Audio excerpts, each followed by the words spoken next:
Good morning. Thank you for joining our webinar. I'm Yasmin Hussain and I'm the Marketing Manager at HBT Communications. If you can hear me, please use the emojis to give us a quick thumbs up.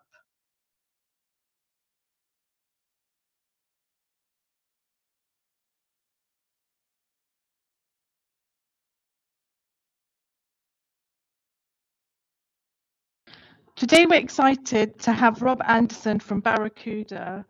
Rob's going to join us to talk about all things email security and backup. We encourage you to use the Q&A option on your screen to ask any questions, and we'll address them at the end. The presentation should last no more than 40 minutes, including question and answers.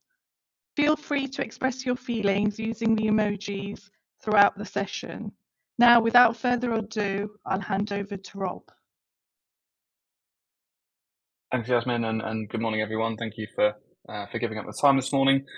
So my name's Rob Anderson. I lead the pre-sales team at Barracuda. I spent 8 years working in education. I worked in education for about 7 years, and then moved obviously into security, working for Barracuda Networks. So as we get started, the idea of today is to take you through the evolving threat landscape around email security, and obviously explain where Barracuda fit alongside HBT and obviously keeping your environment safe.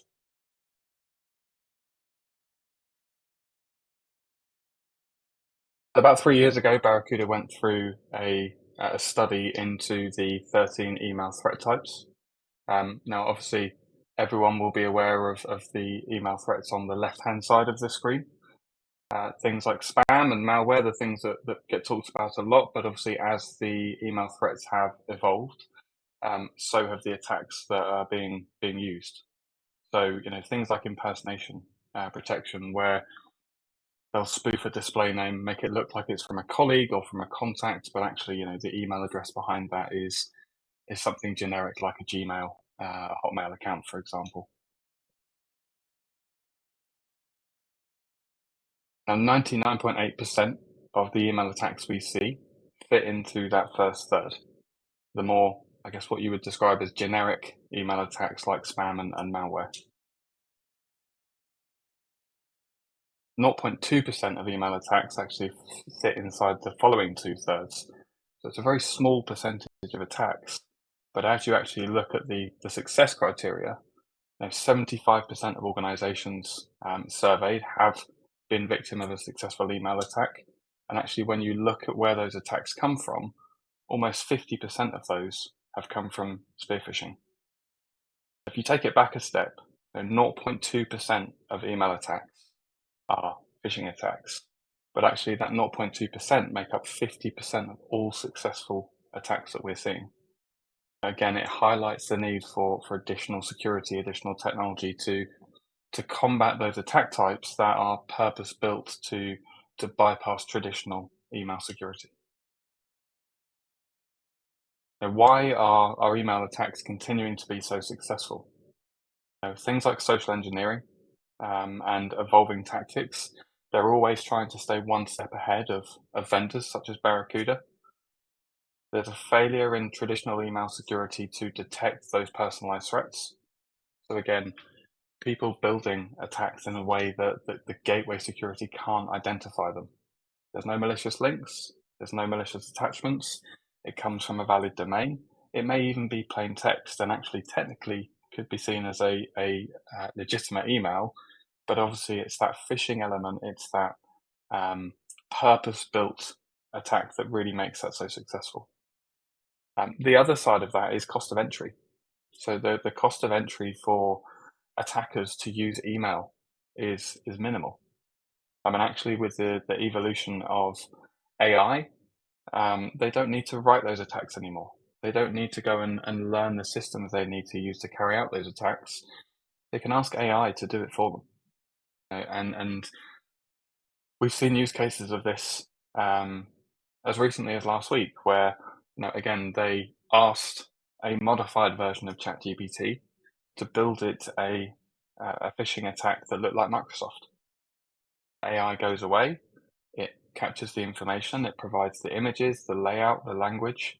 So again, AI will be a great tool for some, but obviously that tool can be manipulated and used in a negative manner as well. Traditional defenses work using rules. So these could be hard coded by the vendor. These could be created by the IT admin or the MSP, but those rules are put in place and monitored and managed over a period of time. An email gets blocked, for example, you might go in and create an allow rule, or an email gets through that you don't like, then you're going in and manually creating that block rule. It's very easy to understand and interpret by an attacker. They know how email security vendors work. They know what to look for. They can even go and look at things like MX records to understand which vendor you're using to build a purpose, to create a purpose-built attack to bypass that vendor. There is a need for constant monitoring of that rule set, constantly adapting, changing, and evolving the policies to meet those latest threats. It's time-consuming, and obviously the more rules, the more time it takes to process those rules and deliver that email. Yeah, again, a rule engine is as good as the policies you create. So you could end up creating multiple rules just to stop one specific attack. And from a maintenance perspective, from a security perspective, every exemption that you create in that rule set is like poking a hole in your security posture. So again, it's very difficult to scale, very difficult to manage. And if we're not just talking about SMBs where it might be 10 to 50 users, in education, you could have 500 to 5,000 users and beyond. And so that policy set, those rules become outdated very quickly, especially when new staff, new students are joining every September during the term time as well. So it's a particularly difficult area to keep safe. So Barracuda as a vendor, we've been providing email security solutions for just over 21 years. This started with the spam and virus firewall. So anyone who's been in IT for as long as I have or longer will probably have seen a Barracuda email appliance in a rack in a data center somewhere throughout their career, and that was really a gateway device. It was looking for spam, it was looking for viruses, hence the name. Policy driven, signature based. It would sit in front of your mail server. It had, and it still has, a place in our security stack today. We still have over 200,000 customers using this today, and there's a reason for it. So we saw before that 99.8% of attacks are in that quadrant of those 13 email threats. The bulk of email protection actually happens at the gateway. What it's looking for is known threats. It's looking for things that we've seen before. So known bad senders, known bad links, things like policy checking for SPF, DKIM, DMARC. But because it's policy driven, we have to have a yes or no answer. Is it good? Is it bad? Does it pass the rules we have in place? If so, then deliver. If not, then block or quarantine. With what we call threat prevention version 2, we deploy and built an API-based inbox defense. We were the first vendor to market with this solution just under 7 years ago. So although there is a lot of vendors offering AI and machine learning for email security, we have almost 7 years worth of data and intelligence and evolution within our products. Now you have the gateway doing the heavy lifting at 99.8%, and you have the API-based inbox defense really learning and understanding the environment to stop those purpose-built attacks. Business email compromise is a prime example. Even things like account takeover. So monitoring accounts and account activity, understanding what good looks like and what normal looks like for a user, and then alerting and flagging when something falls out of that pattern. Normally, they sign in using Outlook for Windows 11 from Reading in Berkshire. Suddenly, we've seen them sign in using Firefox or IMAP mail from a different country, from a different location. We've seen inbox rules that have been created that the AI sees doesn't fit their normal workflow, or it's trying to do something that the AI believes is malicious. So these two technologies combined gives you that coverage for the mass mail at the gateway, but also the more purpose-built attacks within the mailbox. The benefits of machine learning based threat detection, there are no rules, there are no policies. We're leveraging machine learning and AI to have that understanding in the background. It's understanding who your contacts are and how you work with them and when. It's using things like sentiment analysis to understand how a user signs off their email or greets a specific user. And it's adaptive. So it's constantly learning, constantly improving, and it will adapt and adjust to new threats over time. There's a significantly better accuracy in identifying patterns and anomalies because we have that information in the background of what your users have done in the past, who they've emailed, how, what they've discussed, and we build that user profile to keep them protected. Faster response times when looking at a large volume of data. Again, we're not processing 1,000 rules. We're leveraging AI and understanding the user footprint to keep them protected. And obviously, because we're using AI, there are fewer false positives and it's less manual intervention. We are constantly improving our AI engine. As I said, we're 7 years into this journey in terms of having it available for customers as a product. We're actually 9 years in from using AI to protect email. Just to give you some examples, and I do want to get on to a more live demo and kind of get away from the slides. So we will kind of wrestle through the slides as quickly as we can. And again, if you do have any questions, please use the Q&A. Here's a prime example of an email that's been stopped. So you can see here that this is difficult for the gateway to protect. You know, a lot of what people call anti-phishing at the gateway is still using pattern matching. It's still using keywords, wire transfer, bank payment, invoice. Attackers know that we have those patterns in place. They know not to mention bank transfers, for example. So again, in this instance here, we've actually picked up that they're asking the user for an unusual request, and it comes from an address that isn't typically used by Sarah. Now, Sarah Roughcorn is actually a contact this user receives emails from regularly. So the display name is accurate. The actual email behind it isn't. So those display name spoofing attacks that we see so regularly, again, the AI will pick that up and stop it. The other benefit of having this within the 365 tenant is actually we see emails moving laterally as well. So this isn't just a gateway solution where we're stopping emails and scanning emails inbound and outbound. We're actually looking and understanding our emails moving within the 365 tenant as well. The AI will give you a confidence score, so how confident it is in the decision it's made, and a severity score as well, so how severe it thinks the attack is.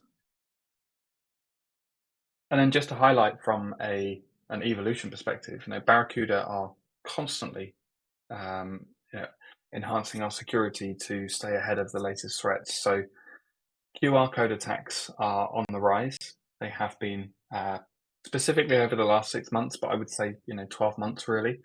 And again, building those large language models, building that intelligence within our AI to understand, detect, and block QR code attacks is a big thing. But again, this is a constantly moving target. So we are releasing updates daily, weekly, monthly to help keep our partners safe. Now, alongside the email security, and before I go into the actual product itself and show you how it works, we're talking email as a whole and what happens across a school, a business in terms of data in 365. We're all kind of sick of the ransomware conversation, but it's really not going away.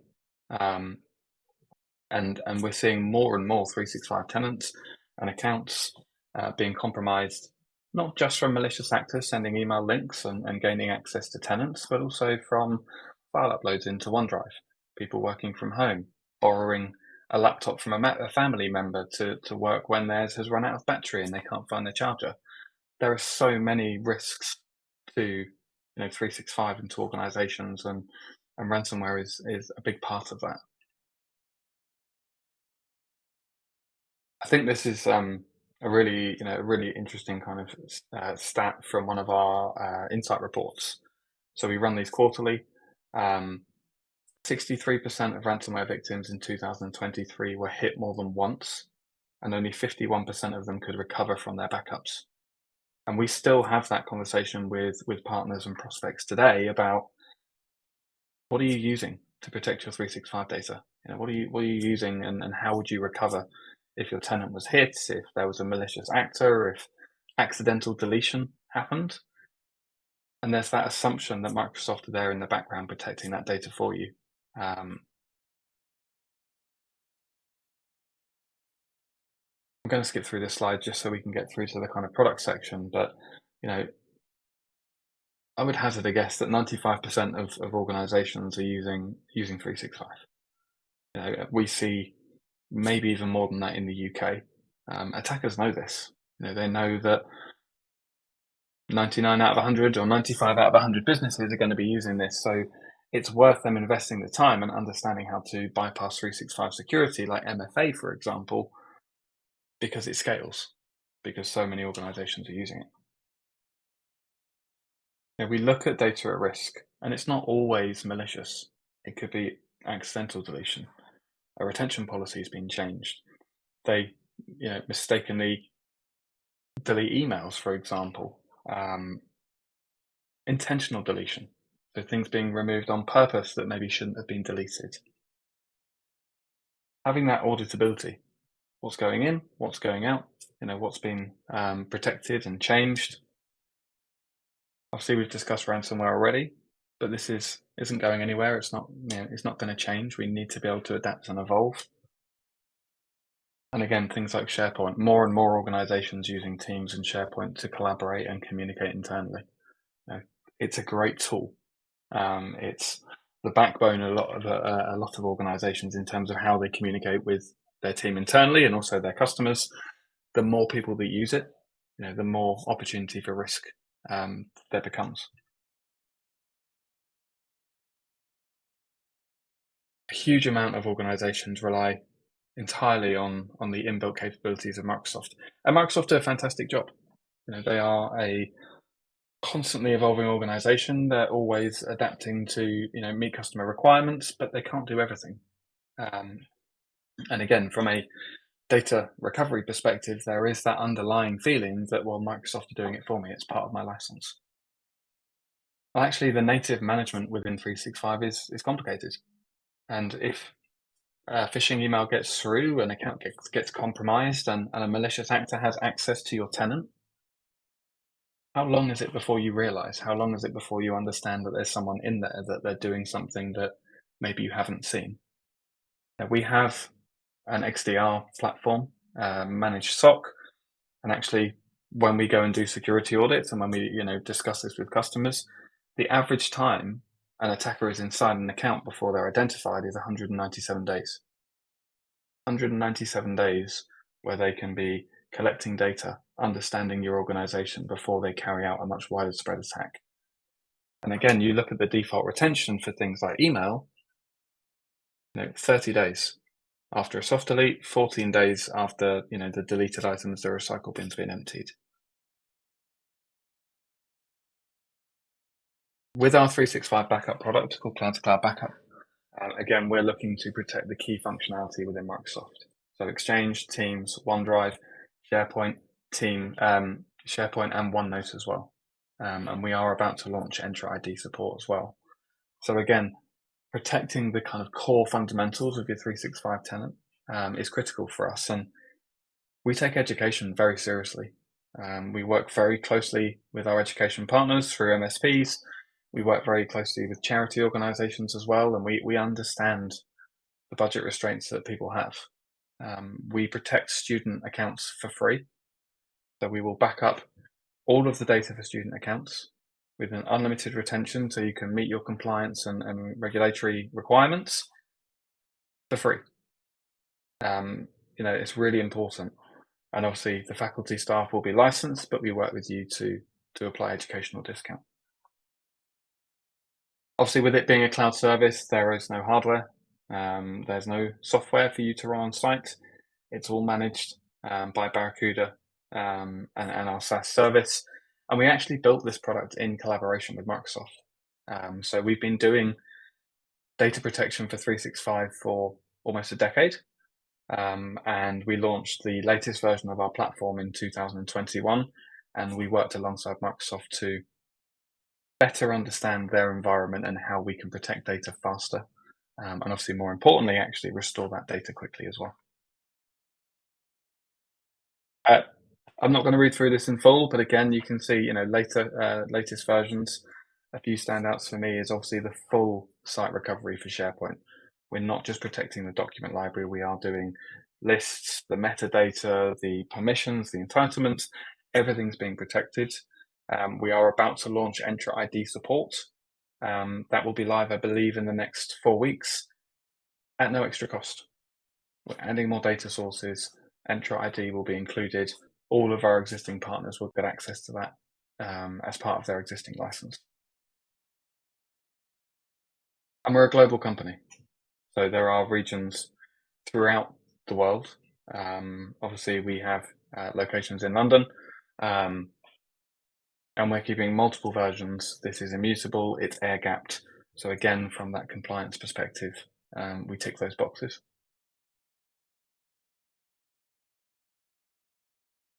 Just over 2.5 million backups being run a month, protecting almost 400 petabytes of data. In fact, as this webinar happens, we may well be over that mark considering the data growth we're seeing. But again, this is a business at scale. It's your data.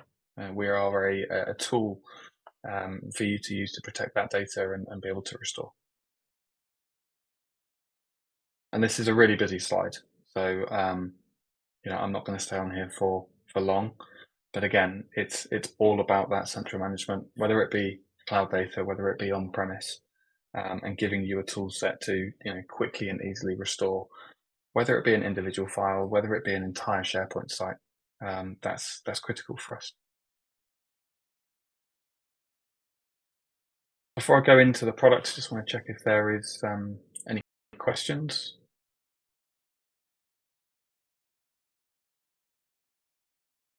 So what I'll do is I'm just going to flick over to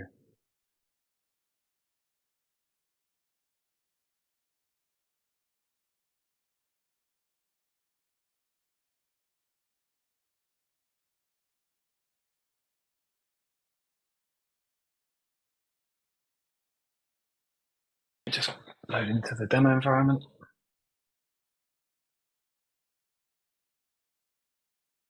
Brief overview of the backup, and I'll keep it brief to get onto the email security side. Simplicity is key for Barracuda. We want it to be simple to deploy and understand and use. From a data protection perspective, I can go into Exchange. As I said before, it's unlimited data. So I can go back to any point in time from when this was first deployed. 10 years from now, you'll have 10 years worth of daily backups to go back to. I can restore an entire mailbox, and I can restore it back to the original location, which will restore what's missing. I can restore it to an alternate location. So maybe this user's left and I want to move their mailbox to the replacement teacher, for example. I can do that through here. I can export. So if I want to export that into PST for any reason, I can do that as well. But also I can dig down deeper. And we're not just protecting email. We are protecting the entire account. So if they're using the inline archive from Microsoft, we'll back it up. Calendar, contacts, conversation history. We even go through to things like notes, deleted items, tasks. So you really can run a full recovery of a mailbox. I can dig down lower as well if I want to do an individual email or a group of emails. I can do full OneDrive recoveries. So again, point in time, let's go back to this time last year. Let's go and restore that OneDrive account. Or again, I can dig down and restore files, folders, OneNote, within that OneDrive environment. If I go into datasheets, for example, pick the file I'm looking to restore, and again, I can restore back to the original location, restore it to another user. Everything that we protect, every file, every email, every document is broken up into multiple pieces of different sizes, and then those pieces are encrypted with AES-256, and that's how they stay until they're either restored or exported. From a security perspective, as I mentioned before, it's your data. We're just a tool for you to protect it. Barracuda have no access to your account or your data by default. And in the event you need to create a support case, an escalation, for example, you'd need to open the support access for us to be able to view the account and support you. So security is critical for us. We want to make sure that we really are protecting everything and keeping your data safe.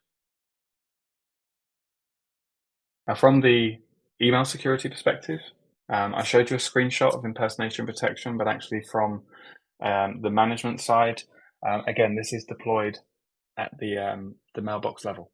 So this will deploy an Entra ID app, and that's what we'll use to understand the environment and protect your users.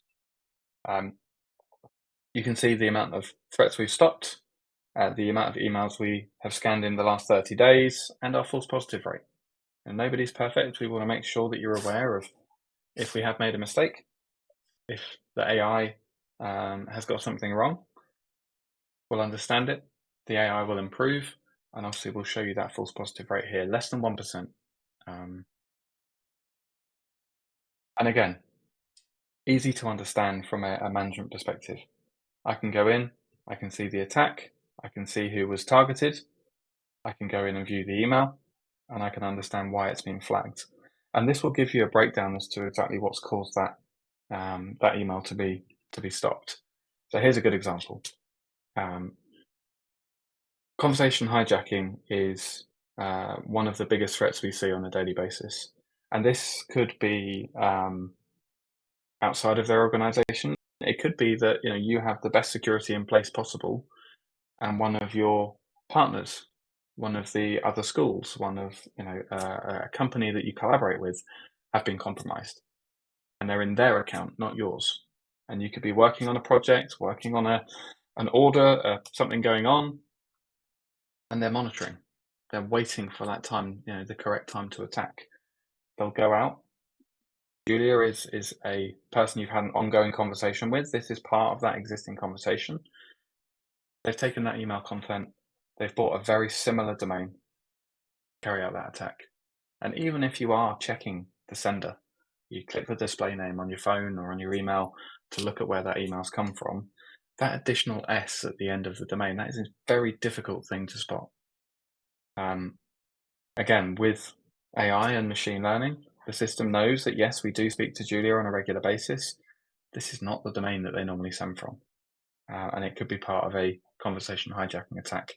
The severity is extremely high because it's linked towards payments and obviously those compromised accounts, and the AI is confident in the decision it's made. You can see here that it's passed all of the traditional security. The domain has no a positive reputation. It's past DKIM, past SPF, even past DMARC. So again, the traditional gateway, that rule-based approach, makes it very difficult for it to stop this. It probably would have got through, which is why we have that layered defense model to protect it.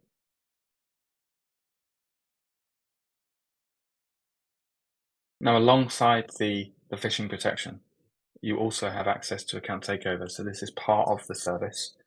And again, this is using AI and machine learning to build that user profile, that identity graph, to understand what a user's actions look like normally. We can use those and use that intelligence to flag the signs of suspicious activity. This could just be a sign-in. So it could be that Kelly normally signs in from Reading in Berkshire using Outlook for macOS, and we've seen them sign in from Brazil using Mozilla. Now, this is just a sign-in. So again, this could be that Kelly's on holiday in Brazil. That's absolutely fine. We'll mark it as a false positive. But it's better to be aware, and it's better to have the understanding of where your users are signing in from than just assuming it's okay. If they are in Brazil and you know this is a false positive, perfect. Mark it as a false positive.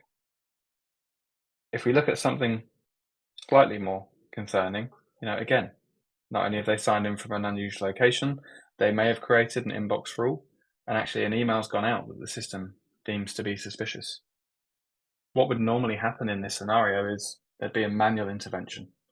You'd have to go through and use message trace, you'd have to use PowerShell, you'd have to understand, has anyone else been compromised? What is that inbox rule doing? And it's a very, very manual and time-consuming process. And if an account's been compromised, the last thing you have is time. You need to get back to a safe point as quickly as possible. So what you can do is you can create an instance directly within the platform. You can secure the account, so that is the first step. Disable sign-in access, kill any existing logins or sessions, and reset the password. Once you know the account is secure in terms of access, you can go through a cleanup. Now, this is a 6-step wizard. It takes less than 5 minutes. The internal cleanup will scan the entire tenant in seconds. Did anyone else receive the email? Has anyone else been compromised or involved with this particular attack? And if so, you can delete or quarantine the email directly from their mailbox. We can notify external recipients. So if an account does get compromised and they send an email out, you need to follow that up with additional information. Contact the users that received the email. Let them know what's happened. Let them know that you've resolved it. And if they have more questions, the people to contact. You can delete the inbox rules directly from within here as well. So within those 6 steps, we've scanned the entire tenant, deleted the emails, notified external recipients, and removed any inbox rules in less than 5 minutes. That will then go down as a reviewed incident, and those incidents are logged. So you have that audit trail of, yes, in August 2022, we had an account takeover at 9:31. I can go in, I can show that response, I can show you who actioned it from the management side, the email was quarantined, and the external recipient was notified. You have that auditability to go and show the response time, show that it's on, is being handled. And this is really powerful for education in the kindest way possible. Students can be quite click happy. We had one school where there was a phishing email for OneDrive, relatively blatant if you took the time to look at it properly, but it was your OneDrive account is full, you need to click this link and sign in or we'll automatically remove data for you. And it went to one student in the school. They clicked the link, didn't work, couldn't sign in. They kept trying to sign in over and over again, forwarded it to a friend, asked them to try, and before they even realized, I think over 100 students have been compromised from this email being shared and the links being clicked. So having stopped that first account being compromised, this doesn't spread and they've got that audit trail. And it will also show things like inbox rules that the AI hasn't deemed to be malicious. So you can see what's going on from that side. You can also monitor sign-in activity. Where are users signing in from? What services are they using? Are we seeing a spike of sign-ins from a country that we shouldn't? Where do we see failed sign-ins? So again, just giving you that visibility to monitor the environment successfully. And then the final piece before we kind of open it up to Q&A is domain fraud protection. The DMARC is coming.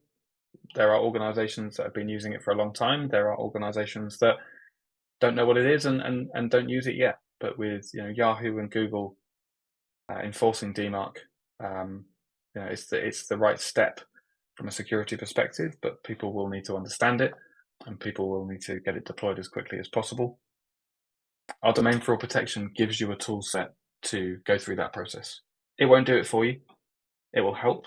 It will visualize it and it will give you a tool set to feel confident going through that process. To set it up, we generate the DMARC record for you, which you add to your DNS.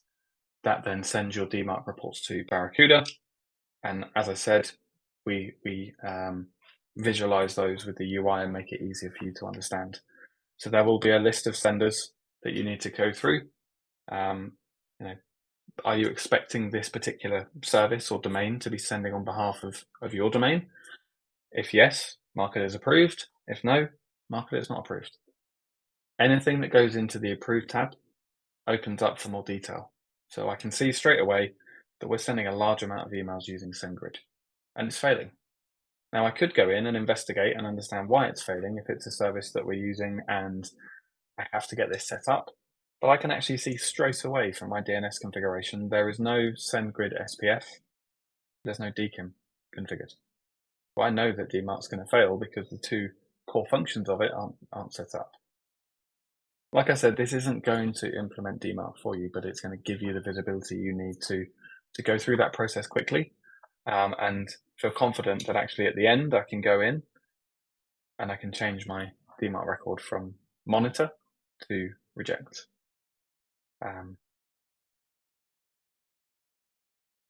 hope that gives you a good overview. I know we have an hour booked. I didn't want to go near that time. We do have some time for Q&A, so if there are any questions, if you need more information, let me know.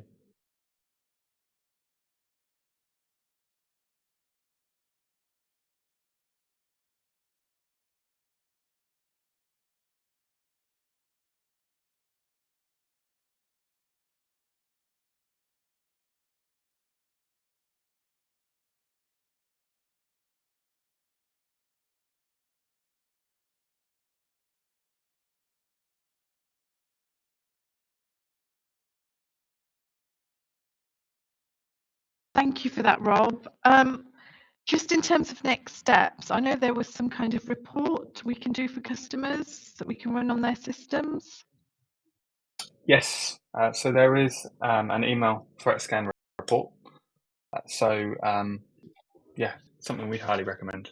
It's free to use and it will give them a good understanding of any email threats that may already reside within 365 that they can that we would have stopped.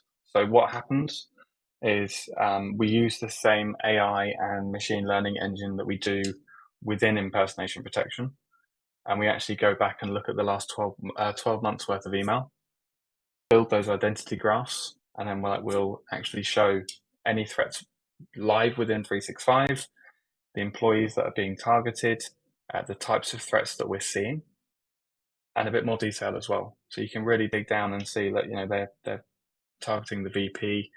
In education, it will be the bursar or the finance team, and obviously the types of attacks that we would have stopped. Not only that we've seen an impersonation attack, but actually the amount of recipients within the organization that have received it. And everything we display here is passed to us by the Microsoft Graph API. So I know that security vendors have been known to, I'd say scaremonger, but maybe glorify threats to make things look worse than they are. Everything we're displaying in this report has been passed to us by Microsoft, and you can find it within the 365 tenant. So it's free to use. There's no obligations to buy anything, but yeah, I would highly recommend running that threat scan. Okay, we can be in touch to talk to everyone that's attended a bit more about that.